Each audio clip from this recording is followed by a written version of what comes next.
नमस्कार, तुम्हा सगळ्यांचं स्वागत आहे मुंबई तकच्या चर्चा तर होणार या कार्यक्रमामध्ये. या कार्यक्रमामध्ये जसं तुम्हाला माहिती की आपण दिवसभरातल्या महत्त्वाच्या गोष्टीवर चर्चा करत असतो, त्याचे वेगवेगळे पैलू जाणून घ्यायचा प्रयत्न करत असतो आणि यामधनं गप्पांच्या माध्यमातून तो विषय आपल्याला समजतोय का हे आपण पाहत असतो. माझ्यासोबत हर्षदा आहे आणि हर्षदासोबत आपण एका महत्त्वाच्या विषयावर चर्चा करणार आहोत. ती म्हणजे काल तुम्ही गुढीपाडवा साजरा केला असेल, घरी शोभायात्रा सुद्धा पाहिल्या असतील, पण हे सगळं झाल्यानंतर संध्याकाळी एक महत्त्वाचा कार्यक्रम असतो आणि तो म्हणजे राज ठाकरेंची सभा.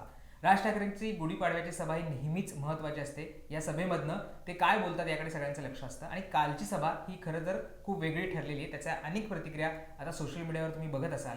राज ठाकरेंचे विरोधक राहिलेली लोक सुद्धा त्यांच्या कालच्या भाषणाचं कौतुक करतायत. त्यामुळे नेमका या कालच्या भाषणाचा अर्थ, अन्वयार्थ काय आहे, तो काय समजलेला आहे आणि राज ठाकरे या सगळ्या भाषणामधनं काय बोलू पाहत आहेत हे आपल्याला समजून घ्यायचं, याच्याबद्दलची आपल्याला चर्चा करायची.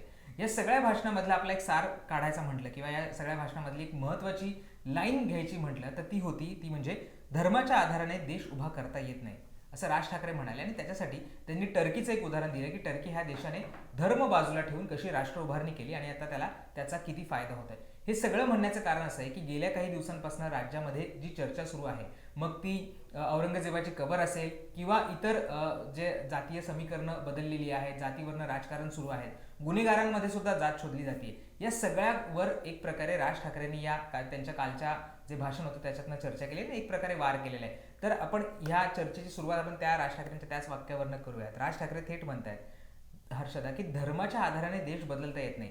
जे राज ठाकरे गेल्या काही काळापूर्वी एक हिंदुत्ववादी त्यांची जी इमेज आहे ती समोर आणत होते आणि आज एक प्रकारे एक सेक्युलर वाक्य बोलल्यासारखं ते म्हणतायत की धर्माच्या आधाराने देश बदलत नाही. कसं राज ठाकरेंच्या वाक्याकडे बघायचं आणि तुला राज ठाकरेंचं मेन म्हणजे कालचं भाषण कसं वाटलं? सगळ्यात पहिलं म्हणजे राज ठाकरेंचं भाषण हे पुन्हा एकदा राज ठाकरेंच्या म्हणजे राजकारणाच्या दृष्टीनं सकारात्मक विचार करावा का, सकारात्मक वाटेवर राज ठाकरे आता पुन्हा एकदा राजकारण करतायत का असा विचार करायला लावणार आहेत. याच्यासाठी नाही की विरोधकांची भाषा सुद्धा तशीच आहे, तर याच्यासाठी की त्यांनी आत्तापर्यंत प्रबोधनकार ठाकरे असतील, कारण त्यांनी त्यांचं नाव घेतलं म्हणून अगदी सुरुवातीला मी उल्लेख करते, ते ऊठ मराठ्या त्यांचं जे पुस्तक आहे ते आणणार आहे, परत एकदा पब्लिश करणार आहेत म्हणून. प्रबोधनकार ठाकरे असतील किंवा मग गांधीजी असतील किंवा मग फुले असतील किंवा मग जे कोणी म्हणजे मोठे लोक आहेत, त्या सगळ्यांना अभिप्रेत असलेला धर्म किंवा मानवतेचा धर्म, त्या दृष्टीनं ते काल बोलत होते असं मला एका अर्थी मला वाटलं. त्याचं कारण आहे ते म्हणजे की त्यांनी सगळ्यात महत्त्वाचं जीवन, पाणी ज्याला म्हणतो, त्या नदीच्या म्हणजे दूषित नद्यांच्या संदर्भातला मुद्दा काढला. अगदी कळीचा आणि गरजेचा मुद्दा आहे. आज आपल्या समोरची आव्हानं वेगळी आहेत, पण ही लक्षात घेतलं पाहिजे ते म्हणजे की भविष्यातल्या पिढीसमोरची आव्हानं वेगळी असणार आहेत. त्यांना या मूलभूत स्रोतांसाठीच युद्ध करावं लागेल की काय, अशी परिस्थिती आहे. आणि त्या दृष्टीनं पाणी हे सगळ्यात महत्त्वाचं आहे आणि त्यातही भारताच्या दृष्टीनं पाणी हा एक मोठा रिसोर्स आहे. ही गोष्ट लक्षात घेऊन जर पाहिलं तर राज ठाकरेंनी खूपच पुढचा विचार मांडलेला आहे नद्यांच्या म्हणजे नदी शुद्धीकरणाच्या संदर्भात. पण राज ठाकरे एकमेव नाहीत, त्यांनी राजीव गांधींचा उल्लेख केला होता आणि इतर अनेकांनी सुद्धा अगदी प्रयत्न केलेले आहेत. पण त्या प्रयत्नांना यश किती आलं हा सवाल राज ठाकरेंनी उपस्थित केला. म्हणून सगळ्यात महत्त्वाचं म्हणजे की त्यांनी दोन गोष्टी, एकतर इतिहास जो आहे तो काही व्हॉट्सअप युनिव्हर्सिटीतनं तुम्हाला मिळणार नाही, तुम्हाला पुस्तकात जावं लागेल, पुस्तकं वाचावी लागतील. हा मला त्यांचा दुसरा मुद्दा प्रचंड आवडलेला आहे. आणि म्हणजे त्यांनी सांगून दिलेलं आहे की तुम्हाला जर का इतिहास समजून घ्यायचा असेल तर तुम्हाला पुस्तकातच जावं लागणार आहे, चित्रपटातनं नाही किंवा मग व्हॉट्सअपवरनं नाही, मेसेजेसवरनं नाही, पोस्टवरनं नाही, तुम्हाला इतिहास पुस्तकातनं बघायचा आणि त्याच्यासाठी तुम्हाला डोकं घालावं लागेल, लक्ष घालावं लागेल असं त्यांनी सांगितलंय. हे महत्त्वाचं काय आहे ते पण लक्षात घेतलं पाहिजे. शिवसेनेसारखीच मनसेना आहे की जी एक प्रकारे आपण असं म्हणूयात ते म्हणजे की डायरेक्ट कृतीतनं उत्तर देते. आणि काल मला वाटतं संदीप देशपांडे यांनी सुद्धा सांगितलंय की हमारे तेवर नाही बदले है, म्हणजे तीच भूमिका त्यांची आहे. पण विचारपूर्वक कृती करायची असेल तर इतिहासाचा मुद्दा आता काढला जात असेल तर उगीच कोणीतरी सांगतंय, माथी भडकवतंय, चुकीचा इतिहास मांडतंय म्हणून त्याच्या वाहवत न जाता पुस्तकात काय आहे ते जाणून घ्या आणि मग कृती करा, हा एक प्रकारचा संदेश, त्याच्यातला डिटेल जर आपण शोधला तर तो राज ठाकरेंचा आहे. आणि जो तू मुद्दा उपस्थित केलास किंवा जे लाईन तुला सांगायचं आहे की धर्माच्या आधारानं काही देश उभा करता येत नाही, अत्यंत महत्त्वाचं विधान आहे त्यांचं. आत्ताच्या जी काही सिच्युएशन आहे म्हणजे आज आता आपण इथं बसतो आहोत, वेगवेगळ्या ठिकाणी वेगवेगळ्या घटना घडलेल्या आहेत ऑलरेडी बीड असेल, राजस्थान असेल, उत्तर प्रदेश असेल, अजून कुठे कुठे अशा घटना घडतायत किंवा घडलेल्या आहेत ज्या आपल्यापर्यंत पोहोचलेल्या पण नाहीयेत आणि घडतायत किंवा घडून गेलेल्या आहेत. त्या दृष्टीनं राज ठाकरेंचं हे विधान अत्यंत महत्वाचं आहे. कुणीही म्हणो की त्यांनी विरोधकांची भाषा म्हटलीये, पण आजच्या घडीला अशा भाषा बोलणाऱ्यांची संख्या अधिक असावी आणि असायला हवी, ही एक महत्वाची आणि जमेची गोष्ट आहे. आणि हे पण लक्षात घेतलं पाहिजे की जेव्हा म्हणजे राज ठाकरेंना हिंदू म्हणजे जसं बाळासाहेब ठाकरेंना म्हणतात हिंदू हृदय सम्राट, तशाच पद्धतीनं हिंदू जननायक म्हणून राज ठाकरेंना म्हटलं जात आहे. आणि असं असताना सुद्धा त्यांनी ही भूमिका घेणं हे माझ्यासाठी अत्यंत महत्वाचं आणि कळीचं वाटतं. पण इंटरेस्टिंगली हर्षदा, राज ठाकरेंचा आपण जर एक धर्माकडे बघण्याचा दृष्टिकोन पाहिला तर तो नेहमी सुधारणावादी राहिलेला आहे. म्हणजे ते नेहमी प्रबोधनकारांचा उल्लेख करतात किंवा त्याच्या संदर्भात बोलत असतात. आणि आपण जर बघितलं तर गेल्या काही दिवसांपासून मशिदींवरच्या भुंग्यांवर सुद्धा बोलले त्यावेळेस त्यांचं असं म्हणणं होतं की धर्म तुमच्या उंबऱ्याच्या आत असला पाहिजे, रस्त्यावरचा काही धर्म हा असू शकत नाही. काल सुद्धा धर्म उंबऱ्याच्या आतच असला पाहिजे, तो रस्त्यावर आणता कामा नये. बरोबर आहे. कालही ते म्हटले की तुमचा धर्म हा उंबऱ्याच्या आतच असला पाहिजे, तो रस्त्यावर आणता आला नाही पाहिजे. त्यासाठी त्यांनी टर्कीचं उदाहरण दिलं आणि तिथे कसं त्यांनी सुधारणा केल्या हे त्यांनी सांगितलं. काही दिवसांपूर्वी जेव्हा मनसेचा जो वर्धापन दिन झाला त्यावेळेस सुद्धा बोलताना त्यांनी सांगितलं की कशा पद्धतीने ते कुंभमेळ्याच्या पाण्यासंदर्भात बोलले किंवा मी काही ते पाणी प्राशन करणार नाही असं त्यांचं म्हणणं होतं. त्याच्यावरनं त्यांच्यावर टीका झाली. बीजेपीचे लोक असतील, राईट विंगच्या संघटना असतील, त्यांनी त्यांच्यावर टीका केली. पण दुसरीकडे त्यांच्या समर्थनार्थ अनेक लोकांनी सोशल मीडियावर पोस्ट केले आणि त्यांनी त्या सगळ्याचं विदारक रूप सुद्धा दाखवलं. काल सुद्धा राज ठाकरेंनी व्हिडिओ प्ले करून दाखवला की मी काही गंगेचा अपमान केला नाही किंवा त्या जे शाही स्नान आहे त्याचा काही अपमान केलेला नाहीये आणि मी ते कसं करू शकत नाही, पण मी काय म्हणतोय, तुम्ही कुठल्या गोष्टी फॉलो करताय हे सुद्धा बघणं महत्वाचं आहे. आणि त्यासाठी त्यांनी ज्या पद्धतीनं त्या गंगेच्या पात्रामध्ये आपण म्हणतो की मृत लोक सोडली जात आहेत किंवा तिथे जो असलेला कचरा आहे त्या सगळ्या संदर्भातले व्हिडिओज दाखवले, त्याच्यावर भाष्य केलं. तेवढंच नाही, त्यांनी महाराष्ट्रातल्या सुद्धा नद्यांचं उदाहरण दिलं आणि तिथे सुद्धा कशा पद्धतीचं आपण म्हणतो की एक प्रकारे नद्या मारून टाकलेल्या आहेत तुम्ही प्रदूषणाने, हे सांगायचं त्यांनी प्रयत्न केला. दुसरं त्यांनी एक महत्त्वाचं उदाहरण दिलं. ते म्हणले की आपल्या देशामध्ये किती लोक हे बाळ वर्षाला जन्म होतात आणि किती लोकांचा मृत्यू होतो त्याचं प्रमाण सांगितलं, त्याची आकडेवारी सांगितली. आणि त्यांचं असं म्हणणं होतं की तुम्ही जंगलं वाचवण्यासाठी खरंच प्रयत्न करत आहात का?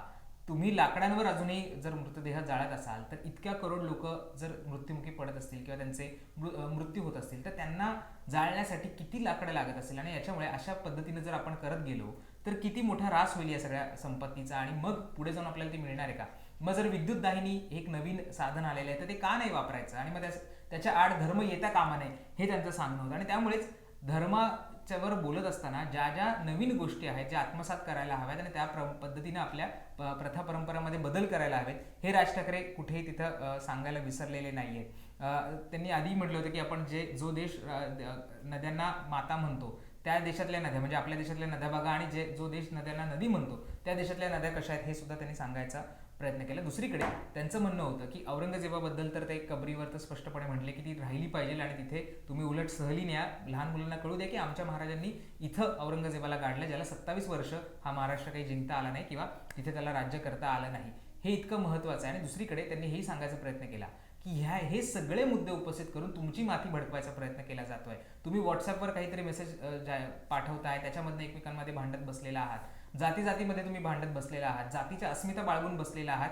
याच्यामुळे कुठेतरी तुमची जे मूळ मुद्दे आहेत, रोजगार असेल, शिक्षण असेल, इतर ज्या पायाभूत सुविधा आहेत त्याच्याकडे मात्र दुर्लक्ष होते. त्यामुळे एक महत्वाचा मुद्दा आहे की जो एक म्हणू शकतो की नॅरेटिव्ह सेट करायचा प्रयत्न महाराष्ट्रामध्ये सुरू होता किंवा ज्या पद्धतीचं नॅरेटिव्ह सेट होत होतं, धर्मांधतेचं नॅरेटिव्ह सेट होत होतं, ते कुठेतरी बाजूला करायचा प्रयत्न आणि ती झापड आहे ती काढायचा प्रयत्न आपण म्हणू शकतो की कालच्या राज ठाकरेंच्या भाषणामधनं आहे. बरोबर आहे. मला थोडंसं आणखीन ऍड करायचं आहे ते म्हणजे की धर्माच्या आधारानं काही देश उभा करता येत नाही असं जे त्यांचं म्हणजे विधान आहे ते अत्यंत महत्वाचं आहे.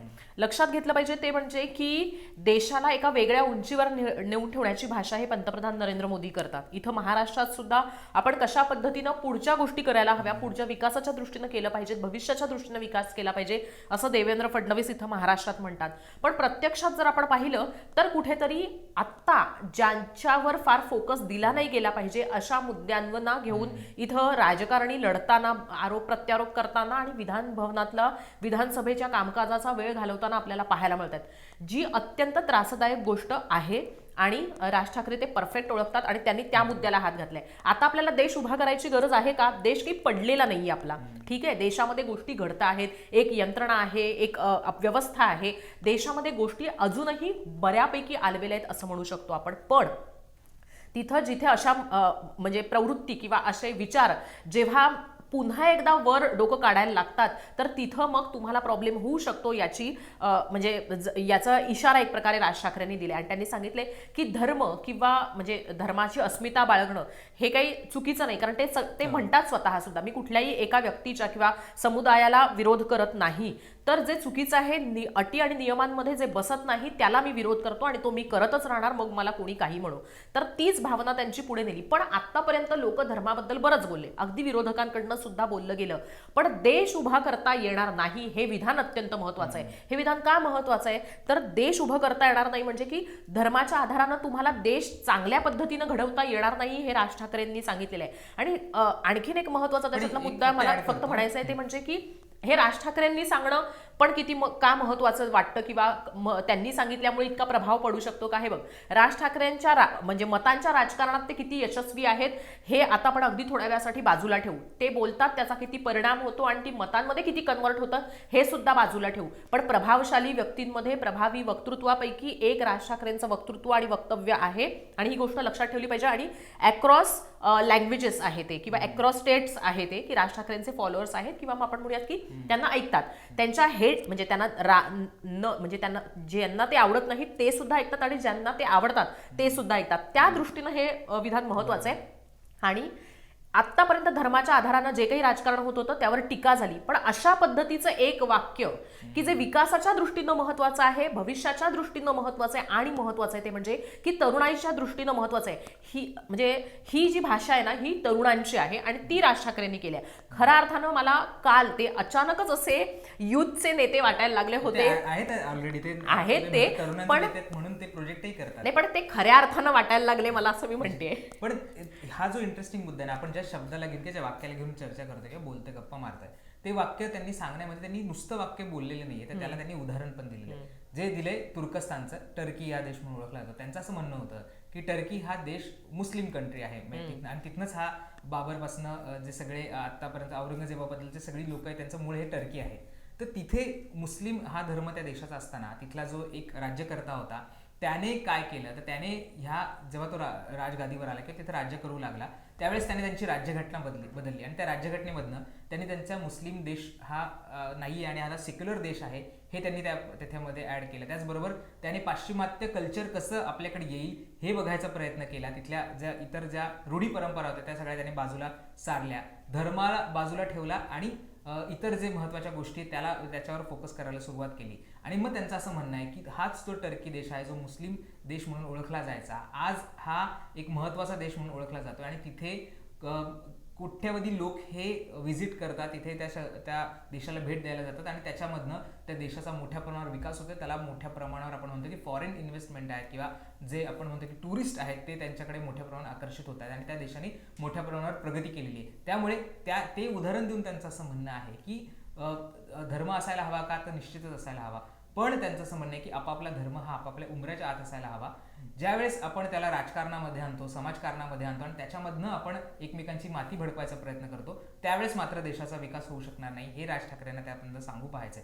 आणि दुसरीकडे त्यांचं हेही म्हणणं आहे की तुम्ही देश म्हणून जेव्हा तुम्हाला देशाचा प्रश्न असतो तेव्हा तुम्ही देश म्हणून एकत्र येता, तेव्हा जेव्हा राज्याचा प्रश्न असतो म्हणून राज्य म्हणून एकत्र येता, पण तुम्ही मराठी म्हणून कधी एकत्र येत नाही किंवा सगळ्या जातीची लोक एकत्र कधी येत नाही, तुम्ही मग जातीमध्ये विभागले जाता आणि हे विभाजन त्याच्यामुळे येणारे आपण म्हणतो की जे द्वेष एकमेकांबद्दलचे त्याच्यामुळे महाराष्ट्राची कुठेतरी प्रगती थांबते किंवा तुमची इंडिव्हिज्युअल प्रगती थांबते हे त्यांना म्हणायचं आहे. आणि म्हणून हे सगळं बाजूला सारून कोणी काय म्हणतंय, व्हॉट्सअपवर तुम्हाला काय येतंय हे सगळं बाजूला सारून तुम्ही महाराष्ट्र कसा एक राहील, मराठी माणूस म्हणून आपण एक कसे राहू हे बघा आणि त्याप्रमाणे पुढे जा असं त्यांचं म्हणणं आहे. आणि इंटरेस्टिंग गोष्ट आहे, त्यामुळे लोकांना ते आवडतात. पण म्हणजे अगदी थोडक्यात मी सांगतो मग तो पूर्ण कर. आपला प्रतिनिधी आपला सुधीर गेला होता सगळं ते कव्हर करायला आणि सुधीरनी अनेक चौपाल केल्या, तुम्ही मुंबई तकवर बघा. एक तरुण मुलांशी बोललाय आणि इंटरेस्टिंग आहे हर्षदा, एक मराठवाड्याची मुलं आहेत तिथे, ती आली होती भाषण बघायला आणि ती इतकी तळमळीने बोलत होती. ते म्हणले की मी 400-500 किलोमीटर सोडून पुण्यात काय यायचं शिक्षणाला, आज जर भारताला स्वातंत्र्य मिळून 70 वर्ष झालेली आहेत आणि 70 वर्षामध्ये जर आमच्या भागामध्ये मराठवाड्यामध्ये जर शिक्षण संस्था चांगल्या नसतील, जर आमच्याकडे कंपन्या नसतील, जर आमच्याकडे पाण्याची सुविधा अजून योग्य पद्धतीने नसेल आणि मग मला माझं घर सोडून 400-500 किलोमीटर पुण्यामध्ये जावं लागत असेल, तर मी इतकी वर्ष कोणाला निवडून दिलं आणि मग इतकी वर्ष मी हे जातीचं धर्माचं राजकारण का तिला सपोर्ट करतोय, तरुण म्हणून मी याला का बळी पडतोय, हे त्याचा म्हणण्याचा मुद्दा होता. आणि मला असं वाटतं की जी विद्यार्थी आहेत किंवा जे म्हणून आपण की जे कर्मचारी आहेत, कामगार आहेत, जे ज्या कोणाचे प्रश्न आहेत, त्यांचा कळीचा मुद्दा हाच आहे की जे खरे मुद्दे आहेत म्हणजे रोजगार असेल, पाण्याची सुविधा असेल, शैक्षणिक संस्था असतील, हे मिळत नाहीये आणि जे मिळतंय ते मात्र तुमच्या आयुष्यामध्ये काही उपयोगाचं नाहीये. मला एक म्हणायचं आहे ते म्हणजे की राज ठाकरेंनी उदाहरण दिलं ते तुर्कीचं. तर त्यांनी जे टर्की म्हणून त्यांनी तुर्कस्तानाचं असं म्हणून ज्याला तुम्ही टर्की म्हणता, त्यांनी एक सांगितलं, एक लक्षात घेतलं पाहिजे राहुल, की त्यांनी उदाहरण देताना पण अशा पद्धतीनं दिलं. बघ कसं दिलंय त्यांनी उदाहरण, तर एका मुस्लिम राष्ट्राचं दिलेलं आहे आणि त्यांनी आवर्जून त्याचा उल्लेख केला. आणि त्यांनी इतिहासाच्या बद्दल बोलताना हा देखील मुद्दा म्हटला, ते म्हणजे की मोघलांनी सुद्धा हीच गोष्ट केली. तलवारीच्या टोकावर त्यांनी स्वतःचा धर्म हे करण्यासाठी, राज्य करण्यासाठीचा प्रयत्न केला झाला, पण ते अयशस्वी ठरले. म्हणजे अपयशी ठरल्याची कारणं किंवा कशा पद्धतीने अपयशी ठरल्या धर्माच्या याच्यावर आणि त्यातही धर्माच्या नावानं होणाऱ्या हिंसेच्या याच्यावर, हे राज ठाकरेंनी सांगितलं.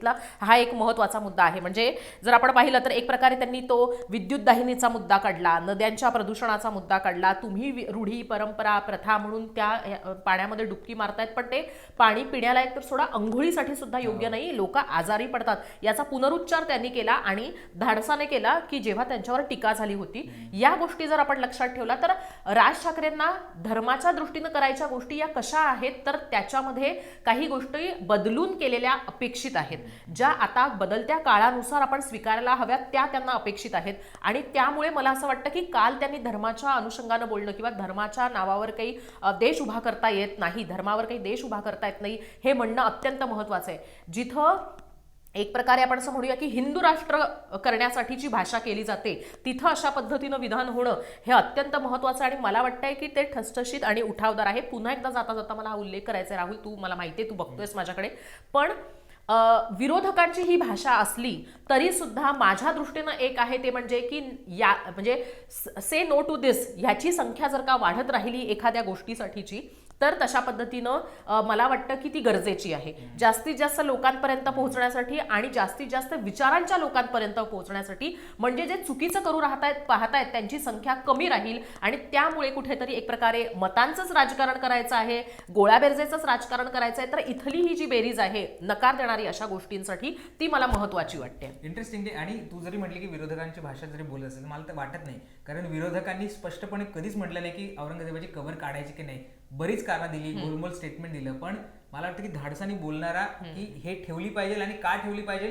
त्याचं ऐतिहासिक सगळं संदर्भ सांगत त्याचं व्यवस्थित उत्तर देणारा नेता म्हणजे राज ठाकरे किंवा त्यांचं ते कालचं भाषण आहे. मला वाटतं की इतक्या स्पष्टपणे आणि इतक्या म्हणून एक सुंदरपणे ही कबर का असली पाहिजे हे अजूनही कुणीही सांगू शकलेलं नाहीये, जे राज ठाकरेंनी सांगितलं. त्यांचा जो इतिहासाचा जी बैठक आहे ती पक्की आहे, त्यांची विचारांची बैठक ही पक्की आहे आणि नेमकं मला लोकांपर्यंत काय पोहोचवायचंय हे सुद्धा त्यांनी पक्क डोक्यामध्ये ठरवलेलं असतं. त्यामुळे कदाचित त्या अभ्यास करून येतात ते, अर्थात अभ्यास करून येतात. त्यांनी कुरुंदकरांचं उदाहरण दिलं त्यांनी आणि वाचतात, राज ठाकरे खूप वाचतात, कारण त्यांच्या प्रत्येक भाषणामध्ये संदर्भ असतो. मला तर काल वाटत होतं की प्रबोधनकारांची पुस्तकं किंवा प्रबोधनकारांची ज्या पद्धतीचं लिखाण आहे त्याच पद्धतीचं राज ठाकरे काल बोलतायत की काय. अर्थात असो, अर्थात ते त्यांचे नातू आहे त्यामुळे तो वारसा त्यांच्याकडे येणार आहे.